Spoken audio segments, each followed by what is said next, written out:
welcome back to our daily read alouds. Today I actually have a special guest that I wanted to bring. I brought Gracie here with me. She's going to sit with me while I read you guys our book for today. Gracie, can you say hi? Hello! Gracie has been so sweet and she loves having me and my mom and dad home. So she's just going to sit with me while we go ahead and read our book for today.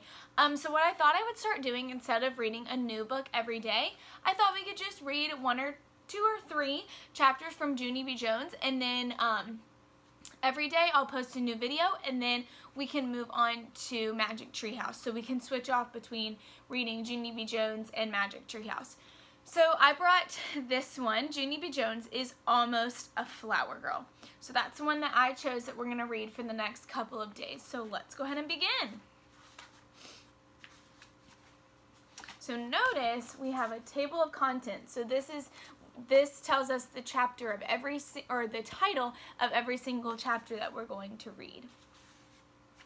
Chapter 1, Ricardo. My name is Junie B. Jones. The B stands for Beatrice, except I don't like Beatrice. I just like B, and that's all. I'm a bachelorette. A bachelorette is when your boyfriend named Ricardo dumps you at recess. Only I wasn't actually expecting that terrible trouble. It happened today on the playground. First, I was playing horses with my friends Lucille and Grace. Then, all of a sudden, my boyfriend named Ricardo runned right past me, and he was chasing a new girl named Thelma. Ricardo! I hollered real loud. Hey, Ricardo! Exactly what do you think you are doing, mister? Then I zoomed right after that guy, and I tackled him on the grass, and we wrestled, entangled, and rolled all around. Finally, I sat on his legs, and I smoothed my hair very attractive. Hello, Ricardo. How are you today? I am fine. Only I just saw you chasing new Thelma, and so please knock it off. And I mean it. Ricardo raised his eyebrows, very surprised. Why? How come? He said. I sucked in my cheeks at that guy. Because, Ricardo, because I am your girlfriend and you are my boyfriend, and boyfriends and girlfriends are only allowed to chase each other. That's how come. Ricardo kept on looking at me. I shrugged my shoulders. Sorry, these are just the rules, I explained. Ricardo's face turned very glum. But I like chasing new Thelma, he said, kind of whiny. It's fun. I patted his arm, very understanding. Yes, well, I don't make the rules, Rick. I just enforce them, I said. After that, I got off his legs and I sat in the grass next to him. Ricardo didn't talk for a long time. Then finally he stood up, and he shook my hand real nice. Junie B., it's been fun being your boyfriend, he said, but I think it's time we started chasing after other people. After that, he waved goodbye, and he ran off to chase new Thelma again. No, Ricardo, I shouted. No, come back. But Ricardo kept on running. I felt weakish and sickish inside. I slumped back down on the grass. Only too bad for me, because just then the bell rang for the end of recess, and all the children started running to the building. But not me. I just kept sitting in the grass. My teacher called my name. Her name is Mrs. She has another name too, but I just like Mrs., and that's all. Finally, Mrs. came out to get me.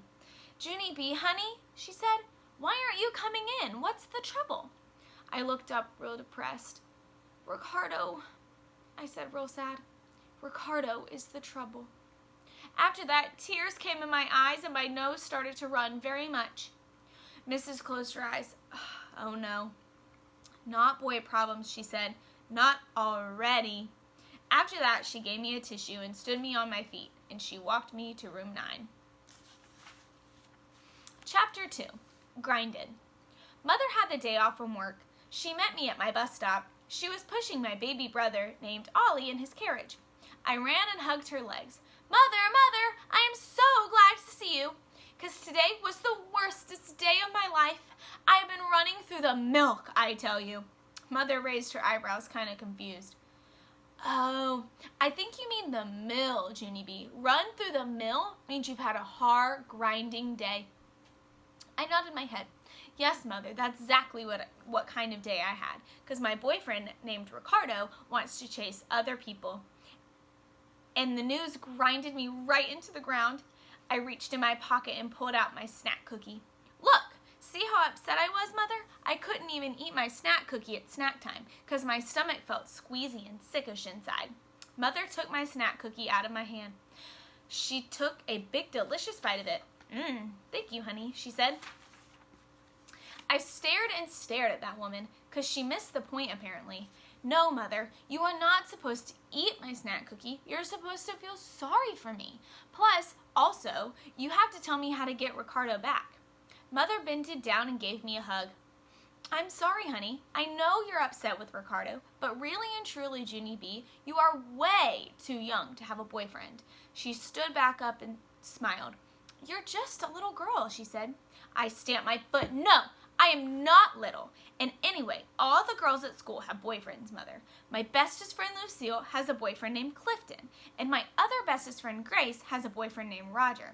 And Charlotte has a boyfriend named Tam. And Rose has a boyfriend named Vincent. And Lenny has a boyfriend named Crybaby William. And now I'm all alone with nobody. Mother did a sigh. I'm sorry, honey, but all of those girls are too young to have boyfriends, she said. Please, Junie B, do not start this boy stuff so soon. Little girls are supposed to be footloose and fancy-free. I did a frown. What's loose feet got to do with this problem, I asked. Mother laughed. It's just an expression, Junie B. Footloose and fancy-free means you can run and play with anyone you want. She ruffled my hair. You don't have to worry about picking out a boyfriend till you're much, much older, she said. I did a huffy breath at her. But I'm already much, much older, I said. And besides, I don't want loose feet. I want the same kind of feet everybody else has. I'm not a baby, you know. I quickly runned over to Ollie and I held up his teensy hand. See, Mother? This is a baby hand. See how teensy it is? I held my hand right next to it. Now look at my hand. See how big it is next to Ollie's?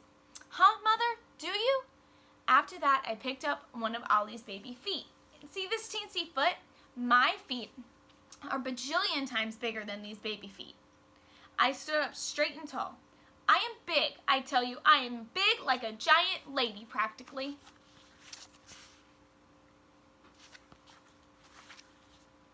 Mother did a chuckle. Sorry, Toots, but I'm afraid you're still too young for a boyfriend, she said. After that, she gave me another hug and she smoothed my hair, and she ate the rest of my snack cookie. Chapter 3, Being a Grown-Up Lady. At dinner time, I told Daddy about what happened on the playground. And guess what? He said the same dumb thing as Mother. You're way too young to have a boyfriend, Junie B, he said. It's nice to have Ricardo as a friend, but little girls should be footloose and fancy-free. I covered my ears when I heard that. Quit saying that about my feet, I said. I don't want loose feet, I tell you. I want grown-up feet just like Mother has. Just then, Mother looked at Daddy. I think someone is S-L-E-E-P-Y, she spelled. I did a mad breath at her. Yeah, only guess what? I'm a grown-up lady, and grown-up ladies know how to spell. So I am not one bit slippery. So there. Then Mother did a chuckle. Only I don't know why. After that, she got me down from the table, and she took me in the bathroom, and she filled up the tub for my bath. She put lots of bubbles in the water. Also, she gave me bath toys and a washcloth puppet. I gave them right back to her. These things are for babies, I said, and I am all grown up. Suit yourself, said Mother. After that, she sat down on the floor, and she watched me sit in the bubbles. I sat and sat and sat. See, Mother, see how I am just sitting here, I said. When grown-up ladies take a bath, we just sit in the water, and we don't splash, and we don't play with baby toys. I sat and sat some more. Then finally, I did a big sigh. Because I'm bored out of my mind, that's why. I patted the bubbles a little bit. Sometimes grown-up ladies pat the bubbles, I said. It's not the same thing as playing. Mother smiled. I picked up some bubbles and put them on my arms. Bubbles are good for ladies' skin, I said. They make us very smoothie. I put bubbles on my face and on my chin. Sometimes grown-up ladies enjoy making a bubble beard. I explained, very serious. After that, I covered my whole entire self with bubbles. Hey, it is very fluffery in here, I said, real happy. Mother laughed. You look like a bride with a long white veil, she said. Then all of a sudden, her entire mouth came open. Oh my gosh, I almost forgot to tell you the good news, didn't I? Your Aunt Flo called today, and she said that she's getting married. Mother clapped her hands together. Aunt Flo, Junie B, Aunt Flo is getting married. Isn't that exciting? You're going to go to your very first wedding. After that, Mother smiled real big, and she hummed a pretty bride song. And she danced with my towel. And guess what? Getting married must be a very big deal. Now, just by looking at the front cover and the title, Junie B. Jones is almost a flower girl, we can make a prediction before we keep reading the rest of the book. What do you think is going to happen? Who do you think the flower girl is going to be?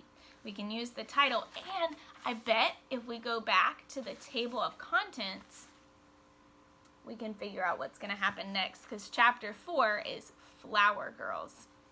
So we'll have to come back to keep reading tomorrow to see what's going to happen. So Gracie and I are going to say bye for now. Say bye, Gracie. Bye. And we will see you tomorrow when we finish, or when we continue reading Junie B. Jones is Almost a Flower Girl.